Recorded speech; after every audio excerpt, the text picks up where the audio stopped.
ले बढ़िया बढ़िया बर आए रहे, लेकिन माई बाप वहाँ नहीं देंगे और दवा बढ़ के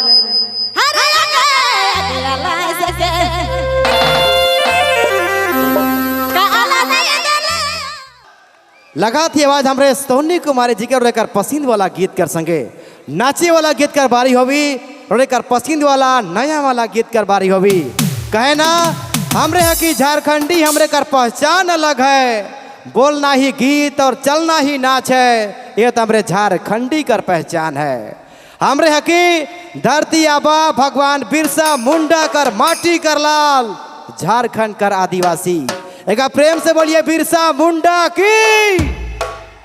चलो यहाँ से बारी हुआ थे सोनी कुमारी जी का आवाज के रोने कर नाम करे कर हमरे उनकरे आवाज का संगे बढ़ाव कार्यक्रम जगाइए सोनी कुमारी जी, क्या बात है।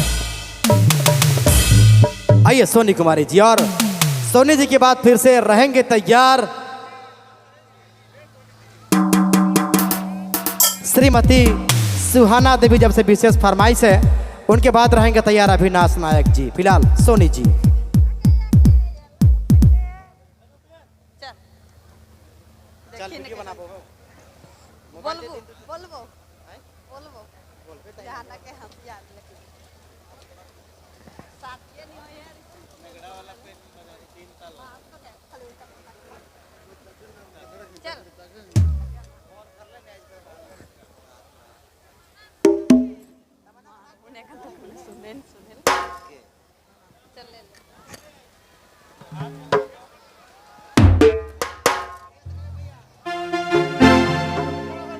हेलो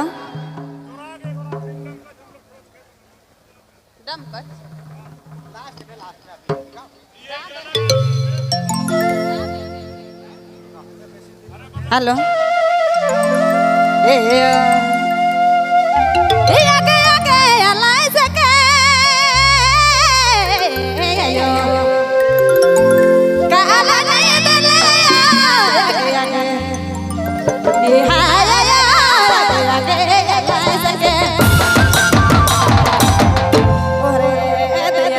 जब 20 साल कर बाद मोर ले बढ़िया बढ़िया बर आए रहे, लेकिन माई बाप वहाँ नहीं देंगे और दवा बढ़ के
सर्कस यूट्यूब चैनल की प्रस्तुति।